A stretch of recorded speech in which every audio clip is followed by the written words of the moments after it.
Police showed up at my door one morning because my neighbor had filed a complaint, not about noise or property damage, but about me simply living on my own land. That's right, I was being investigated for existing peacefully on property I legally owned. It all started when Dolores Pratt, my HOA-obsessed neighbor, decided that my lifestyle didn't fit her vision of what our community should look like. She called the authorities, claiming I was dangerous and filing complaints about things that were completely within my rights. At first, it felt surreal. I wasn't breaking any laws, I was just documenting life on my ranch through videos. But to Dolores, that apparently made me a threat. Sheriff Hank Brody arrived with an uncomfortable expression, clearly not thrilled to be there. Standing behind him was Dolores, clutching a manila envelope like it held classified government secrets. She wasted no time launching into accusations. I was allegedly filming neighbors without consent, creating fire hazards, and violating some kind of unspoken rule about how someone should live on their own property. She even handed me a cease and desist letter like she was delivering a death sentence. Sheriff Brody walked around my property, checking everything thoroughly. After 20 minutes, he shrugged and said he didn't see any violations. Still, he gave me a quiet warning to be extra careful where I pointed my cameras. As they left, Dolores leaned in close and whispered that I wouldn't last long in this neighborhood. Her words were venomous, and something about the way she said them made my skin crawl.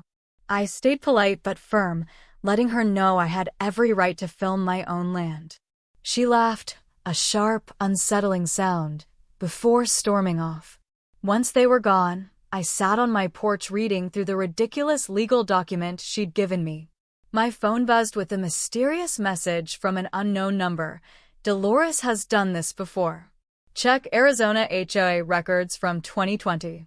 I saved the message before it disappeared, wondering who had sent it and what exactly I was about to uncover. That night, I reviewed my security footage and stumbled across something strange, a shadowy figure moving near my fence line around 2 a.m. The person seemed to be inspecting weak spots in the fencing, methodically walking the perimeter like they were planning something.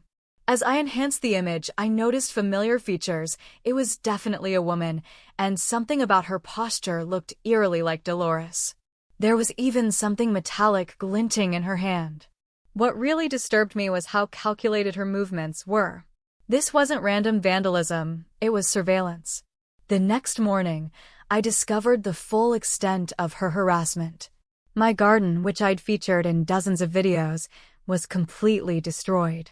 Tomato plants were trampled into the dirt, stakes snapped in half, and the fence I spent weeks building had multiple cuts in it. I was heartbroken. But then I remembered my hidden cameras. When I checked the footage, there she was, Dolores in dark clothing, systematically destroying my garden with shears and bare feet. She actually seemed to enjoy it, pausing to kick dirt over the ruined vegetables like a child playing in mud. I uploaded the video immediately, blurring her face for legal reasons. The response was immediate and explosive. Thousands of people shared the clip, calling her every variation of Karen they could think of: garden goblin, tomato terrorist, psycho neighbor. My subscriber count skyrocketed as viewers rallied behind me. But I knew this wasn't over. Sure enough, Dolores called me shortly after the upload, furious and threatening legal action for defamation. I stayed calm, recording the conversation on another device. When I asked why she destroyed my garden, she hung up. But she wasn't done yet. Soon, fake accounts started spamming my comment sections and leaving false reviews about my channel. They claimed my chickens carried diseases and that I was scamming viewers. My engagement dropped as coordinated attacks flooded my content. Then came the mass reporting campaign, dozens of fake profiles flagging my videos as inappropriate. One of my chicken care videos was temporarily removed pending review. I suspected Dolores was behind it, but proving it would take more than suspicion. Sheriff Brody stopped by again, looking tired and frustrated. He told me Dolores had been calling the station daily with new complaints, loud music, suspicious visitors, illegal structures, all baseless. Then he dropped a bomb. Dolores had pulled the same stunt before. In Arizona, a previous neighbor had eventually sold and moved away under similar pressure. That night, I received another anonymous message. She's not just trying to drive you away for property values. Check who owns the land adjacent to yours. I did some digging and found a tangled web of shell companies and investors circling the area. One name kept appearing, Margaret Chun, listed as Dolores's business associate in several documents. Meanwhile, a commenter named Savannah Hull had been showing consistent support on my videos. She seemed genuine, always offering thoughtful encouragement, especially after the garden incident. But I couldn't help being paranoid. Was she real or another pawn in Dolores's game? I decided to keep an eye on everything just in case. The harassment was escalating, and I needed to document every move carefully. I installed more cameras and started keeping a detailed log of incidents. I had a feeling I was going to need every piece of evidence I could gather. Days later, I heard arguing near the fence and saw Dolores confronting Savannah. She accused her of encouraging me and threatened her with a whisper so low I could barely hear. But Savannah stood her ground, pulling out her phone and asking Dolores to repeat the threat louder so her recording would pick it up clearly. Dolores stormed off, but not before giving me a look that could kill. I had an ally, but I'd also drawn attention to someone innocent. Later that night, I found something terrifying in my mailbox, a small bag of white powder and a note saying, "You know what this looks like." I called the sheriff immediately, and he arrived wearing gloves and carrying evidence bags. It turned out to be baking flour mixed with cornstarch, but not before I spent 6 hours in a holding cell while they ran tests. During those hours, I imagined worst-case scenarios, contaminated samples, sophisticated setups, anything that could ruin my life permanently. Other inmates cycled through the cell, most of them regulars who knew the drill. I watched the clock tick past my scheduled upload time, knowing my audience would be worried sick. One deputy casually mentioned that Dolores had called 3 times during my detention, asking for updates on my case. The irony was unbearable. She was probably celebrating while I sat in that cold cell, thinking she'd finally found a way to destroy both my freedom and my reputation. The next day, I was released with no charges, but the damage was already done. Rumors spread fast. Edited screenshots made it look like I'd been convicted of serious crimes. My subscriber count started dropping for the first time ever. Sheriff Brody visited again with disturbing news. The anonymous tip call had come from a burner phone, but traced back to a tower near Dolores's house. Not enough for criminal charges, but enough to confirm what I already suspected. He handed me an incident report number and advised me to keep building a paper trail. Eventually, she'd slip up. He also shared something else. Dolores had a history. Back in Arizona in 2020, she'd been involved in a major HOA conflict. Officially, she was credited with exposing corruption, but the local officers painted a different picture. This was getting more complicated than I'd imagined. I shared my arrest story with my viewers, being completely transparent about what happened. The response was overwhelming. Longtime subscribers rallied behind me, creating hashtags and sharing my content to counter the negative narrative. New viewers found my channel through the drama, many sharing their own stories about difficult neighbors. One comment hit me hardest. "Son, your content gave me the courage to start my own small farm after retirement. Don't let one bitter person destroy the good you're doing." Savannah reached out again, asking to meet in person. We met at a local diner, both of us glancing over our shoulders like characters in a spy movie. She showed me something shocking. Dolores hadn't just been involved in the Arizona HOA issue. She was the center of it. But there was a twist. She started as a hero, exposing real corruption. Then, somehow, she became the very thing she fought against. Savannah had uncovered forum posts, news articles, and social media evidence showing how Dolores had learned to manipulate the system and use it to her advantage. The most chilling discovery was a post from Arizona dated just before Dolores moved to Texas, Asterisk, time for a fresh start somewhere new. Some people never appreciate it when you try to improve their community. Asterisk, it was posted alongside photos of a rural house with outbuildings and livestock areas almost identical to mine. Had Dolores specifically chosen this neighborhood because it reminded her of her previous target? We talked longer, unaware that Dolores was watching us from across the street. When she realized I'd spotted her, she drove off quickly. The game was escalating, and we were running out of time to protect ourselves. But I had a lead now, a dark secret buried in Dolores's past. And I was determined to bring it to light. Here's the rewritten version of your text in a calm, natural storytelling tone suitable for YouTube. The timestamps have been removed and the content has been restructured into flowing paragraphs while maintaining the original length and level of detail. I remember waking up to the sound of splintering wood and panicked clucking from outside. Still half asleep, I threw on some clothes and rushed out to find my heritage chicken coop completely destroyed. Not just damaged, systematically demolished. The nesting boxes I'd spent weeks building were smashed beyond recognition. Fencing was twisted and broken, scattered like trash across the yard. But what hit me hardest was seeing one of my prize heritage hens lying motionless among the wreckage. Bella had been with me since the beginning of this ranch journey.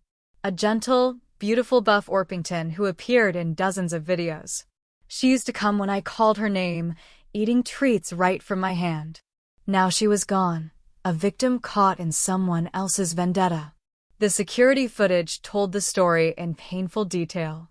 Two men in dark clothing arrived around 3 a.m. in a pickup truck with license plates covered by mud and duct tape.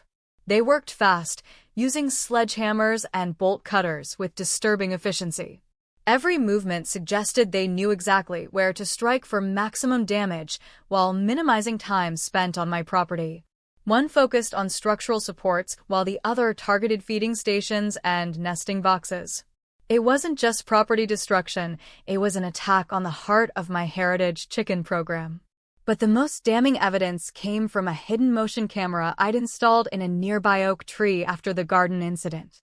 As the men loaded their tools back into the truck, one stumbled while lifting a sledgehammer and dropped something. In the infrared glow, I could clearly see it, a work shirt with the Willow Creek HOA logo embroidered on the front pocket. He picked it up quickly, but the camera had already captured it all. That shirt belonged to Jerry Martinez, a maintenance worker hired by the HOA for various community projects over the past 2 years. Someone had paid him well to do this, and given how soon it happened after Dolores publicly encouraged me to relocate my livestock during the HOA meeting, the connection was impossible to ignore. Watching the footage again broke my heart even more, especially the way they treated the chickens. They chased them around the yard before destroying their shelter, showing a casual cruelty that spoke volumes about whoever had hired them. Bella had tried to protect the others, positioning herself between them and the intruders. The timestamp showed exactly when she was struck down, 3:27 a.m., trying to shield her flock family. She'd been with me since the very start, a sweet bird who followed me around like a feathered dog. Now she lay lifeless, another innocent casualty in Dolores's campaign against my peaceful existence on my own land. I called Sheriff Brody immediately, barely able to hold back tears as I described what had happened. He arrived looking grim, photographing every inch of the destruction and carefully bagging the HOA shirt as evidence. "This has gone too far," he said, his voice heavy with frustration. "I'm going to have a serious conversation with Jerry Martinez today. Property destruction is a criminal matter regardless of who ordered it. For the first time since this nightmare began, I felt like someone in authority truly understood what I was going through. Hank had seen enough to know Dolores was behind this, and his patience with her had finally run out. That evening, I sat in the ruins of the coop, filming what would become my most emotional video yet. I held Bella's still form in my hands, speaking directly to the camera through tears I didn't bother wiping away. "This isn't about property disputes anymore," I said. "This is about someone who thinks they can destroy lives to get what they want." Bella never hurt anyone. She gave me eggs for breakfast and followed me around like a dog. She didn't deserve to die because someone wants my land. I buried her under the old oak tree where she used to rest in the shade, promising her that her death wouldn't be meaningless. The video went viral overnight. Viewers expressed outrage and offered everything from legal advice to cash donations for rebuilding. But more importantly, people started investigating Dolores themselves, uncovering information I couldn't have found alone. The next morning brought both vindication and terror. Sheriff Brody confirmed that Jerry Martinez had confessed to destroying the coop after being paid $500 by Dolores. He faced criminal charges and agreed to testify against her in exchange for a lighter sentence. But later that afternoon, Savannah called in tears. "Someone broke into my apartment," she said. Nothing valuable was taken, but files had been moved and furniture slightly displaced, enough to make her feel violated and afraid. And worst of all, there was a note left behind. Asterisk, stop helping him, or things will get worse. Asterisk. This wasn't just about property or money anymore. Dolores had escalated to psychological terrorism. I drove to Savannah's place immediately, finding her packing a bag to stay with friends. Her apartment had been searched methodically, designed to maximize fear. That night, I made a decision. I recorded a new video sitting at my kitchen table, Bella's favorite treats still scattered nearby. I announced a live stream scheduled for the following Saturday, inviting the entire neighborhood, including the HOA board, to witness the real story behind this conflict. I promised to present all the evidence I'd gathered. Some people think they can terrorize innocents and destroy lives for profit, I said, my eyes cold with determination. They're about to learn what happens when you mess with someone who is both cameras and an audience that cares about justice. As I cleaned up Bella's scattered feathers, I noticed something caught in the broken wire of the coop, a small piece of fabric that hadn't been there before. Under a magnifying glass, I could make out partial lettering that looked like HOA. Was Dolores really acting alone? The live stream was set for 2 p.m. on Saturday, timed perfectly for most neighbors to attend. I spent the morning preparing my presentation and setting up multiple cameras around the ranch. The destroyed coop had been partially rebuilt as both a symbol of resilience and a visual reminder of what Dolores had done. By the time I officially started, over 10,000 viewers were watching live from around the world. Neighbors began arriving around 1:30, curious and slightly nervous. Clifford and his wife Martha brought folding chairs, wearing expressions of diplomatic neutrality. Sheriff Brody arrived in uniform, staying on the sidelines, but watching everything closely. Savannah came despite my protests, bringing her laptop and a thermos of coffee. Even a few neighbors I'd never met showed up, drawn in by the controversy surrounding my channel. But the person I was most interested in arrived late. Dolores pulled up in her silver sedan just as I was starting my presentation, stepping out with her most innocent expression and carrying a large briefcase. I began with a timeline of authenticated footage, playing each incident in chronological order. When the garden destruction video played on the big screen, this time without Dolores's face blurred, murmurs spread through the crowd as people recognized her clearly. "This footage is time-stamped and verified by law enforcement," I explained. "It shows Dolores Pratt deliberately destroying my property in the early hours of the morning." Dolores stood abruptly, her voice cutting through the air like a blade. "This is exactly what I warned everyone about," she declared. "He's manipulating digital evidence to frame me." She opened her briefcase and pulled out a stack of papers. "I have affidavits from video experts proving this footage has been altered using deepfake technology." The documents looked official and impressive, and I saw several neighbors exchanging uncertain glances. But I was ready for her. "That's interesting," I said calmly. "Because here's the original camera file, complete with metadata proving it hasn't been touched." Savannah stood up, opening her laptop. "And here's something even more interesting," she announced. "Ms. Pratt's video experts don't exist. The company she paid to create those fake affidavits is owned by Margaret Chin, the same person planning to buy this property for development. She explained how she'd spent the week tracing Dolores's paper trail, exposing every lie back to its source. The fake residents from the HOA meeting were actors hired through Chen's shell companies. The negative reviews and reported content came from accounts created on the same IP address, Dolores's home computer. As the evidence mounted, I watched Dolores's composure begin to crack. When I played the audio of her phone call discussing Phase 2, she jumped up and screamed, "That's illegally recorded. You can't use private conversations as evidence." But in doing so, she admitted the conversation was real, confirming everything Savannah had uncovered. The breaking point came when Sheriff Brody stepped forward and announced that Jerry Martinez had confessed and agreed to testify against her. "Michelle Pratt," he said officially, "you're under arrest for conspiracy to commit property destruction, harassment, and filing false police reports." The live chat exploded with excitement as thousands of viewers watched justice unfold in real time.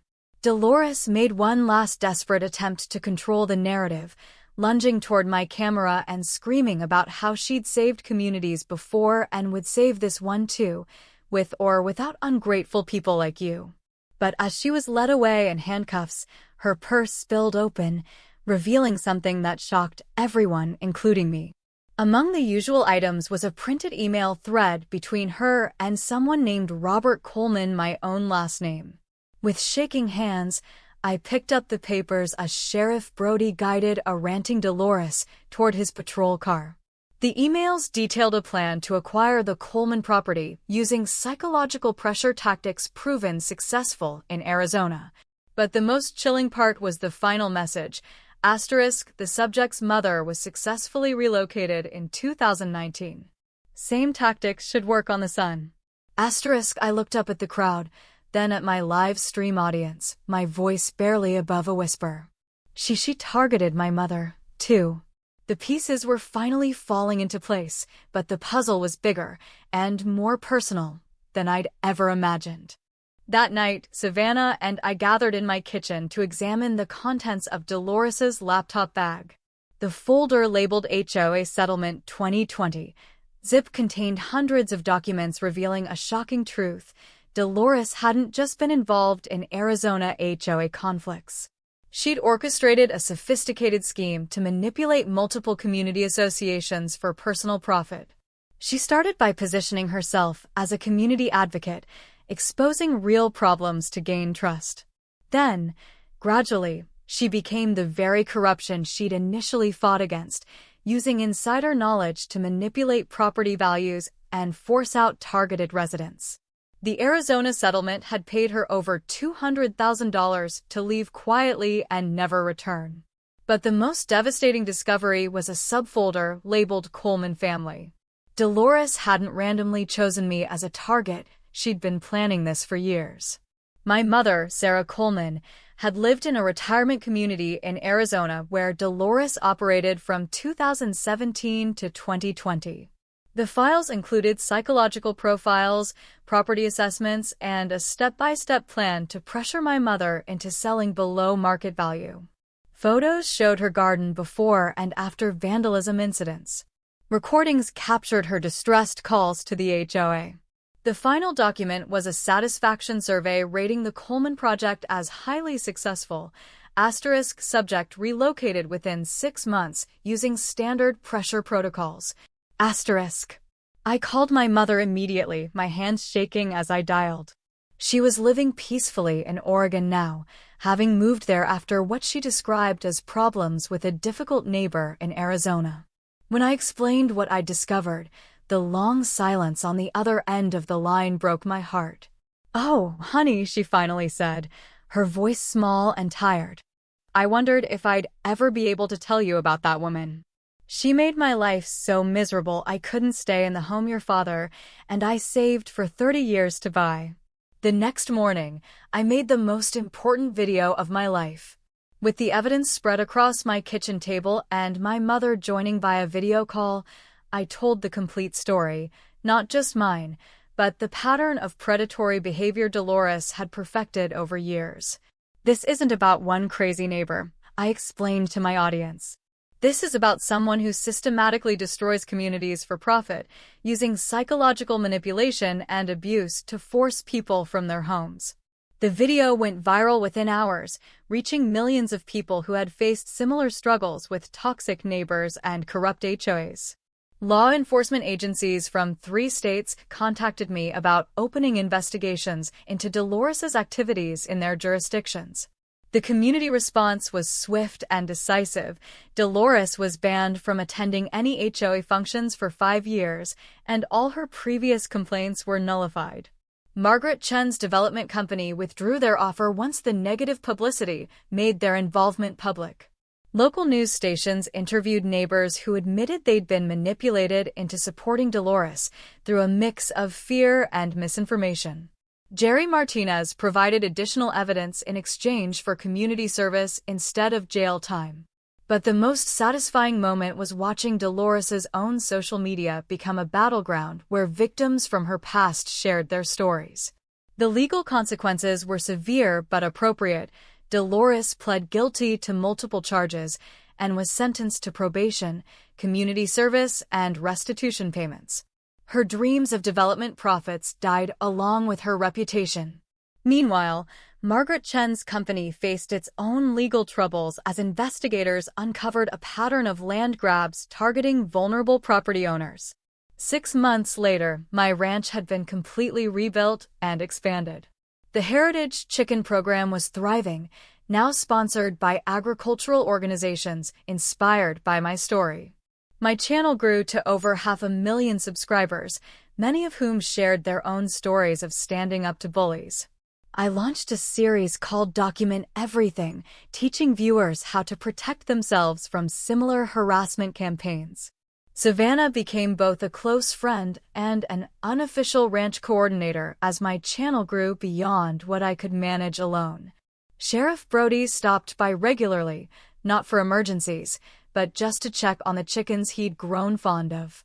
On the anniversary of Bella's death, I planted a memorial garden in her honor, featuring all the vegetables Dolores had destroyed, plus new varieties from around the world. As I worked in the soil, I reflected on how this nightmare had transformed into something positive. My voice hadn't been silenced, it had been amplified beyond anything I'd imagined. Looking at my thriving garden and hearing my chickens chatter contentedly in their new coop, I smiled and spoke to my camera one last time. They say the best revenge is living well, but sometimes the best revenge is living authentically and refusing to let anyone silence your voice. Thanks for watching, everyone. Now go out there and live your truth, no matter who tries to stop you. Sometimes justice isn't perfect, but it's satisfying enough to rebuild your life and help others do the same.